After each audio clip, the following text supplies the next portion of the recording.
Taming the High Cost of College, Episode 77. You have kids, they grow up, and before you know it, it's time to plan for college. Where do you start? How much is it going to cost? Will you qualify for financial aid? Should you be looking into scholarships? When will you be able to retire? What about student loans? The list of questions is never ending. The good news is, all the answers are right here. Welcome to the Taming the High Cost of College podcast. Here is your host, certified financial planner, Brad Baldridge. Hello, and welcome to Taming the High Cost of College. I'm your host, Brad Baldridge. Today we have a great interview with Robert Farrington. He is an expert on college debt, and today we talked about why it's important for students to work while they're in college. We also talk a little bit about student debt and how much is too much and some of the horror stories that he's seen out there. As always, we have show notes available at tamingthehighcostofcollege/77. And in this episode, Robert and I talk about a resource that families can use to help their college students find work in college. So if you're interested in downloading that, that is available at tamingthehighcostofcollege/77. All right, let's go ahead and jump into this episode with Robert. All right, today we're sitting down with Robert Farrington. He is the founder of The College Investor, a great resource for students and new grads who are dealing with student debt. Welcome, Robert. Hey, Brad. Thanks for having me on the show. I really appreciate it. Great to have you. So before we jump into our topic today, which we're going to talk a little bit about student work, let's jump into what you do and how you do it and why you do it, and give us a little background. Yeah, definitely. So I started The College Investor about 7 years ago when I was finishing up school. And it started as just a side project and a hobby because I was really interested and passionate about investing in personal finance and money topics, and all that seemed really fun. Other people were blogging about it, and I thought, I want to share my thoughts about this too. And, over the last few years, it's just kind of evolved, and I've been listening to what's holding people back from investing and saving for their future. And of course, one of the biggest root causes there is student loan debt. A lot of graduates are struggling with it, and it's just become a big problem. And so our focus has really shifted the last couple of years to helping people escape their student loan debt so that they can really start saving and investing for the future. Really, one of the reasons I'm excited to be here today with you and talking about working through college is I think that a lot of people ignore the fact that working through college is probably one of the best ways to not only minimize the amount of student loan debt you have, but it's an amazing way to boost your skill set and, get a really good head start for when you graduate. Absolutely. Yeah, we did an episode a while back on interning, but I think even beyond that, just getting out in the workforce. And we'll talk more about that as, both you and I have done some hiring and what we see there as well. Yeah, definitely. I mean, I think internships are fantastic, but there's something that's just about having a job and earning that paycheck. It goes a long way for you. And it's one of the things that I did all the way through college. So I actually got my first job in high school, and I continued working, full-time and semi-full-time all through college. And honestly, I think, not necessarily just the job, but also the balancing of that job and we're going to school at the same time really gave me a lot of great skills that have been able to benefit me all the way since college. Absolutely. So since you're out in the trenches with the typical new graduates, a lot of what I'm doing is, prior to college. So when kids are graduating with debt, can you give us an idea of, kind of the tough cases that you've seen? I know you've given some examples in your blog and stuff. So as far as why we're working so hard on the front end and what are we trying to avoid on the back end? Yeah, I mean, it does start with you, Brad, and it's so important to help people pay for college the right way, because what I see a lot of is people that took out way too much debt for what they're earning after graduation. And I think the important thing is to remember that student loan debt isn't necessarily a bad thing. The bad thing comes when you took out way too much and you're earning way too little. And, there's no right or wrong answer here, but let's just take an example of someone that took out maybe $120,000 in student loans to go to a private university for an art degree when all they wanted to be was an art teacher. And I think being an art teacher could be a great thing, and they're definitely value added to our society. But, there's probably a better option out there than taking out $120,000 in student loan debt that now they are struggling to pay back after graduation. And if they want to pursue their dream of being an art teacher, it's really tough because on a personal level, they're conflicted because it's like, I need to earn more, but I don't necessarily want to do things to earn more. I want to be an art teacher. That doesn't pay very well, but it's fulfilling.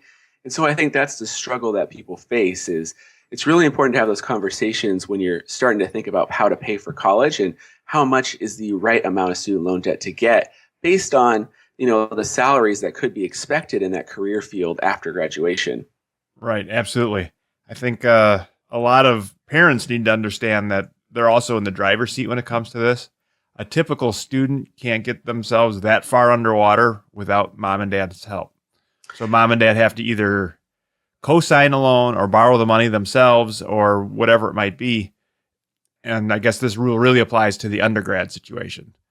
It does. I mean, but it also applies to the graduate situation too, because, you get to that point where you've done 4 years of school and they don't know what to do. And so they think that maybe more school is the answer. And that's another conversation that I think mom and dad need to have, because then you have the problem of being overeducated and underexperienced, and you get even more student loan debt. And, when you're a graduate student or an independent student, you can take out even more loans without mom and dad's help. And I think people get into trouble that way as well. Absolutely. All right, so let's talk a little bit more about working then. You worked when you were in school. I worked when I was in school. So, we have a little bit of personal experience, but I don't think it's talked about that much out there. So, what do you think some of the benefits are to working while you're in college?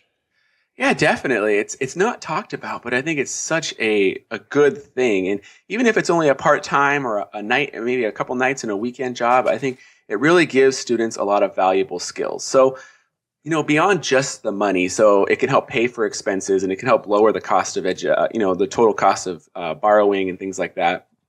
Going to college or working during college gives students a couple things that employers are looking for after they graduate. So last year, I did a survey from probably about 15 different major employers. I asked them, what are they looking for from college graduates that they're not getting? And the biggest two things they said are communication skills and problem-solving skills. And we talked with several of them in depth. And when it comes to communication, they're saying that, college students interact with other college students and they may interact with their professors.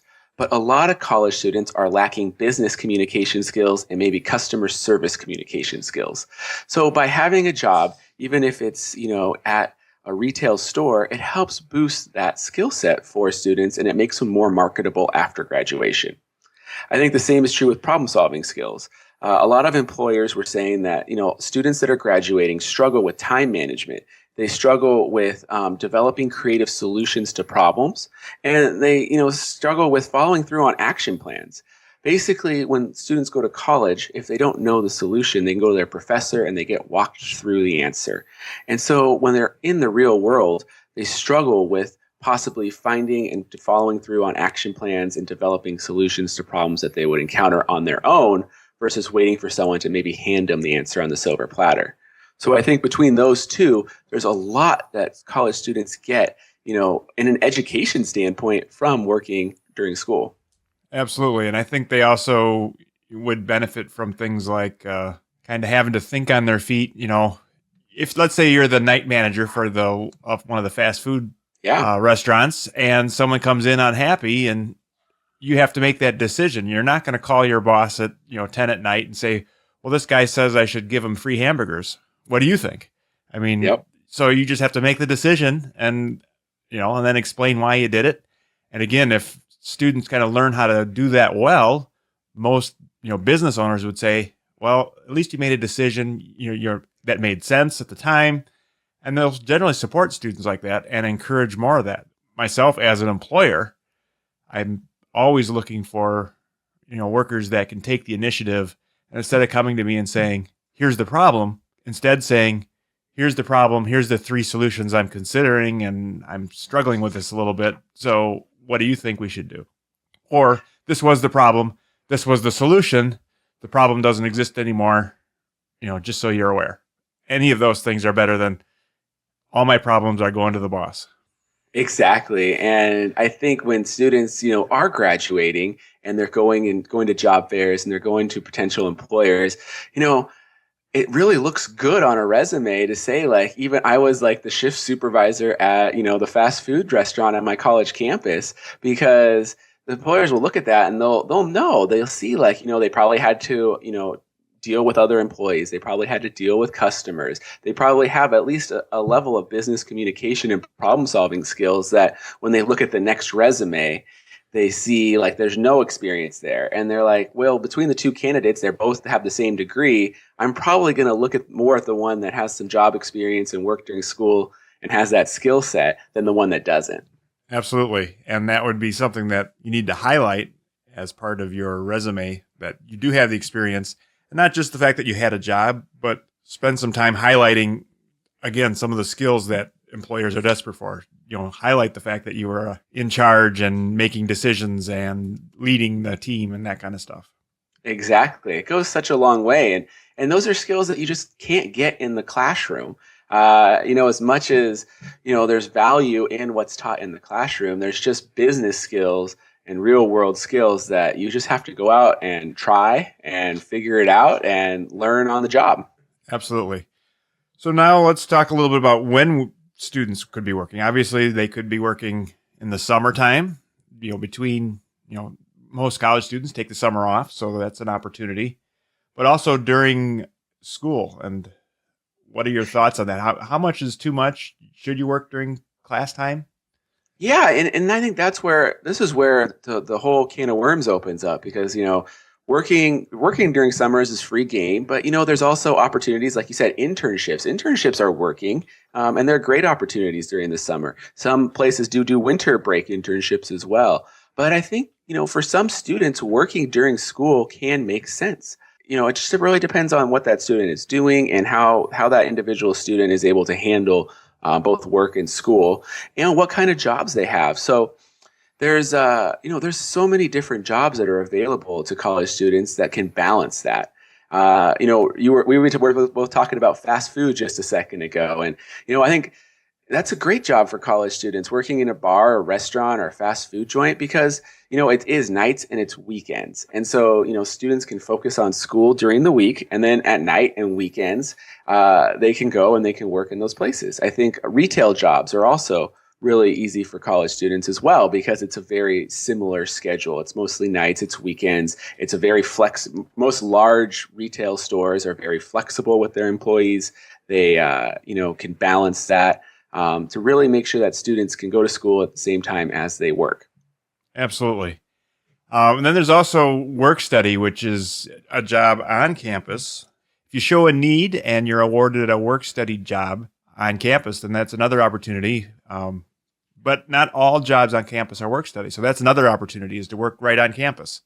Right. I mean, I think, there's always the college bookstore, but there's also, almost every professor and then the departments on your campus too. So whether it's your, math department or, whatever department, they are always hiring students to do administrative work and grading papers. And, there's just so many different jobs available.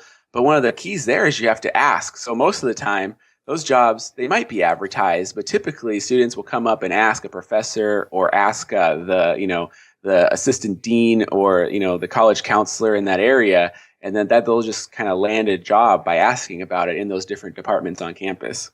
Right. I always give the example when I'm talking with families is there's that really nice job at the library where you sit there on a Thursday night from 10 p.m. till 2 a.m. and nobody really bothers you because you're just kind of babysitting the books, and you get a lot of studying done while you're working. And Exactly. That's a great job. And I say, well, so how do you get that job? A typical student say, well, I don't know. It's like, well, I don't know either, but who do you think might know? Well, what do you mean? Well, why don't you go talk to the librarians and ask them how you get that job? They probably know, or can at least direct you to the person that does know. And typically the person that takes the initiative is the one that's going to get that job. It's going to be gone if you wait for them to advertise that job. Totally. That's exactly what happens.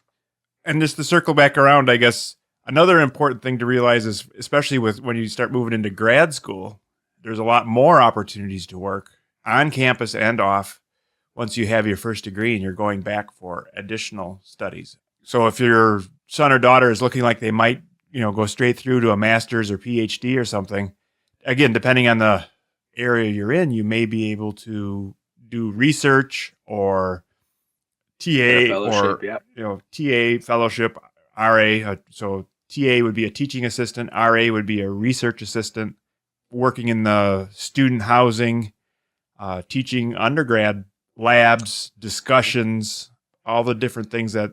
So a lot of the postgraduate, work, a lot of them you can find additional work that might defray your expenses, but also might defray tuition and provide a little additional income on top of that. Yeah, and I think, especially those jobs that, are in the arts and sciences there, which is what a lot of the, graduate work goes into. People are going into graduate works in those fields. A lot of them become professors and teachers. And so I think, if you're going to go into a graduate program and you can have the ability to be a lecturer or a teaching assistant or, be there and do roles that you want to do down the line, I think that's a great way to get experience as well as offset the costs of your program. Yes, absolutely. And I think that's another thing to consider now that you mentioned it, as far as the, your career path. There's a lot of career paths out there that expect some sort of activity prior to you getting the education. As an example, if your ultimate goal is MD, a lot of med schools will evaluate your volunteer record and other activities in the healthcare arena. So if you volunteered at nursing homes or hospitals, or if you worked in nursing homes or hospitals, that is actually points that would help you get accepted to that particular school. No, that's it. And that goes a long way. And, I'll share my story is, when I will tell you, when I was in high school, I thought, maybe I want to go into the medical field. And so I did the Candy Striper program and was volunteering at the hospital. And I realized very quickly that, I'm glad I don't going to go into this field. Like, it's not for me. It's not my cup of tea. So I think the other thing that's not talked about with work is you learn things that you might not want to do. And this is also before you commit to a major program, you could see if this is for you or not for you. Oh, absolutely. So, yeah, I have a very similar example. I worked in a canning plant. So, in my summers while I was home. So, This factory essentially put corn and peas into cans for a large food company. And when the crops were coming out of the fields, they ran those plants 24 hours a day, just hardcore. And I literally would work 80 hours a week. I'd have a 12-hour shifts. I'd volunteer for cleanup. I'd be on overtime by Tuesday. And I made really good money for that 4 or 6 weeks that crops were coming in. Mm-hmm. But by the end of that, I really appreciated going back to school and getting an education and, saying, okay, I can do this temporarily. I can do this for 4 or 6 weeks, but I couldn't imagine, this being my living, so to speak. And it really motivated me to keep working at school and move beyond that type of a job.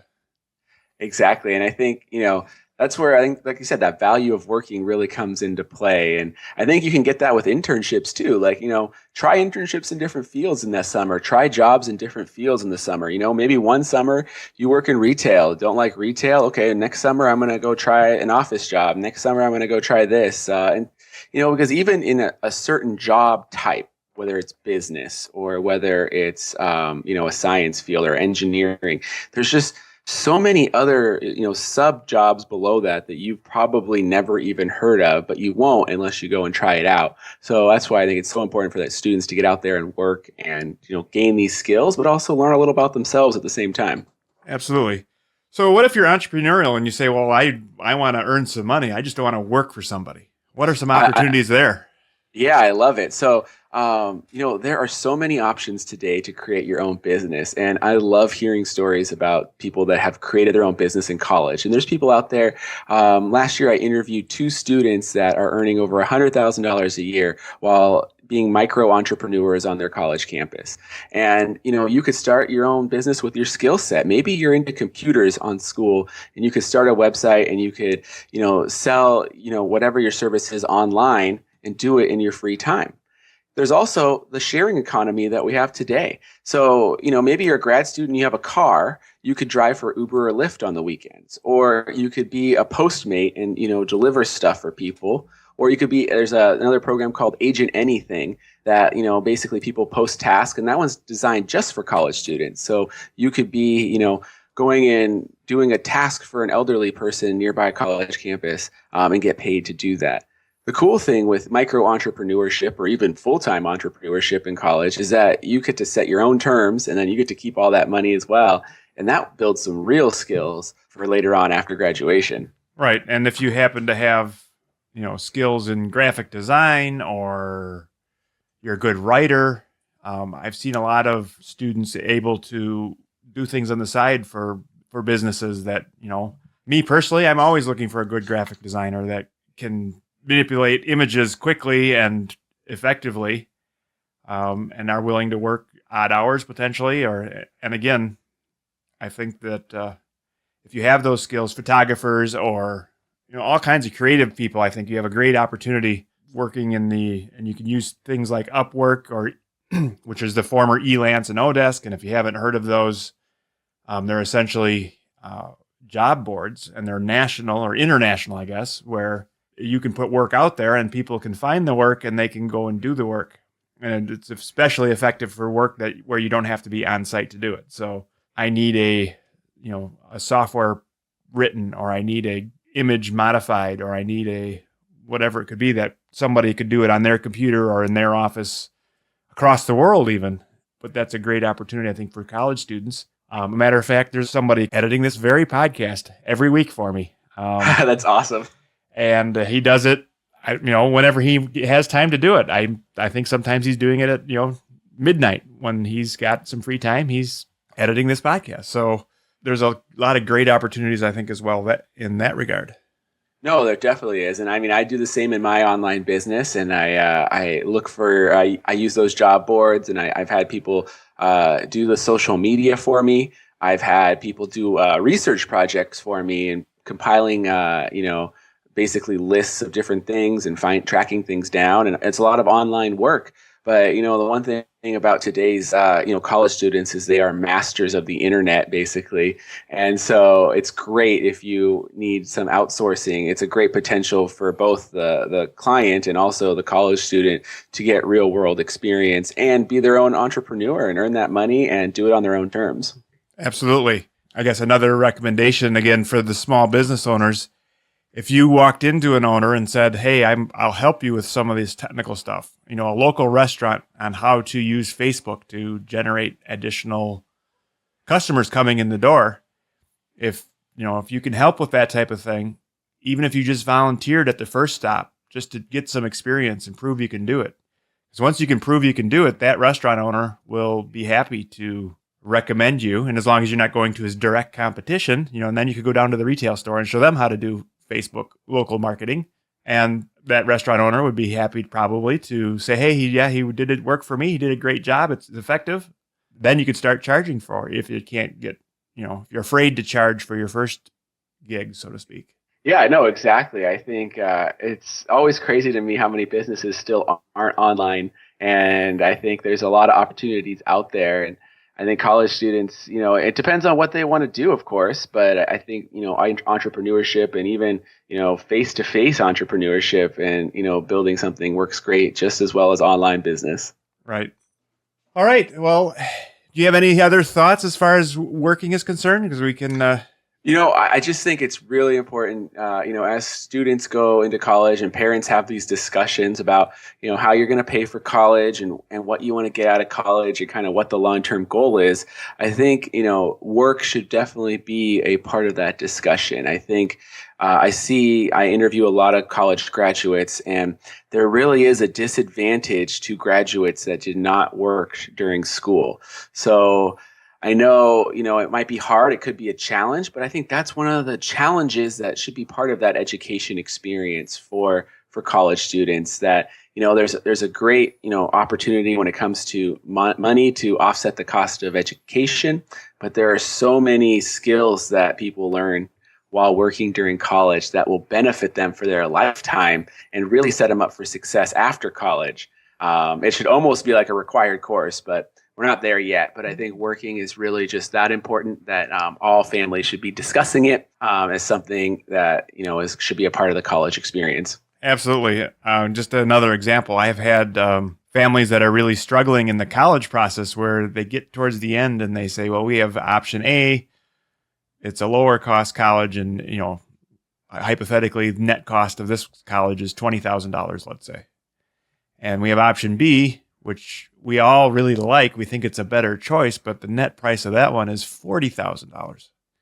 And to stretch ourselves and spend that extra money for college, should we be doing it? And one of the questions I always ask the parents is, well, what's the student's commitment in all this? Are they willing to, work while in college to help cover the additional cost because we're choosing the more expensive school? Are they willing to commit to, delivering pizza once they graduate in order to help pay off the debt? Are they willing to commit to not having roommates not living alone and having roommates until this debt is taken care of? Because a lot of students, when they graduate, kind of their rite of passage is the new car and the nice new apartment and all those things that they immediately learn how to spend every penny they earn because they deserve it. They graduated and found their first job. And there's nothing wrong with that if you can afford it. But if mom and dad stretch themselves and put a little money on the table to help with college and you still owe them money or you still owe on loans that they've co-signed, I as a parent would be saying, well, maybe not a new car. Maybe you drive your college junker for a year or two until you can take care of your debt, or you have 2 or 3 roommates just like you were in college. I mean, a typical college student can live on, $10,000 a year for room and board, and that seems to disappear as soon as we get a real job because we don't want roommates, et cetera, et cetera. Exactly. And when you're talking about like $20,000 difference in cost, I think it's really feasible for college students to earn at least $1,000 a month while they're in school. Like that's $250 a week. That's working a couple days a week part-time, or that's being a micro entrepreneur, or, that's also working full-time in the summers and then maybe working just a day a week, not during the summers. So I think if you're thinking about those costs, it's possible for them to earn a lot of money to offset that difference. But you're right, they have to have that commitment. And I think it's so important for families to have that conversation leading into college and even during college, because goals and priorities can shift during that time as well. Absolutely. All right, Robert. Well, this was great. How can people learn more about what you're doing and where are your websites, et cetera? Yeah, definitely. So you can find me at thecollegeinvestor.com. And, we talk all about education and money topics, from getting out of student loan debt to, learning to save and invest for the future, especially for people that are just coming out of college. And, for this podcast, Brad, we'll put together a great downloadable for your listeners. And we'll put together the 5 best ways to get a job in college. And we'll include a lot of the things we talked about today with links and where to find this stuff online. So if they were listening in the car, they don't have to worry about it, that they can go to your site and download this. And we'll have it all there for them. All right. That would be great. So again, we'll put all the information in our show notes. So we'll have links to all the downloadables as well as Robert's blog and website, etc. So I appreciate it, Robert, and we'll talk to you soon. Definitely. Thanks, Brad. This was a great conversation. All right. There you have it. Robert and I talked quite a bit about working in college and as well as some other topics. Hopefully you've learned a ton. As always, I appreciate it if you send us feedback or give us reviews in iTunes. And again, this is Taming the High Cost of College /77 if you're interested in getting the download that was just mentioned. Talk to you next week. Thank you for listening to the Taming the High Cost of College podcast. Now it's time for you to take action. Head to tamingthehighcostofcollege.com for show notes, bonus content, and to leave feedback for Brad. The next step on your college journey starts now. Brad Baldridge is a registered representative of Cambridge Investment Research and an investment advisor representative of Cambridge Investment Research Advisors, a registered investment advisor. Securities are offered through Cambridge Investment Research Incorporated, a broker-dealer and member of FINRA and SIPC. Brad owns 2 companies, Baldridge Wealth Management and Baldridge College Solutions. The Baldridge companies are not affiliated with Cambridge Investment Research.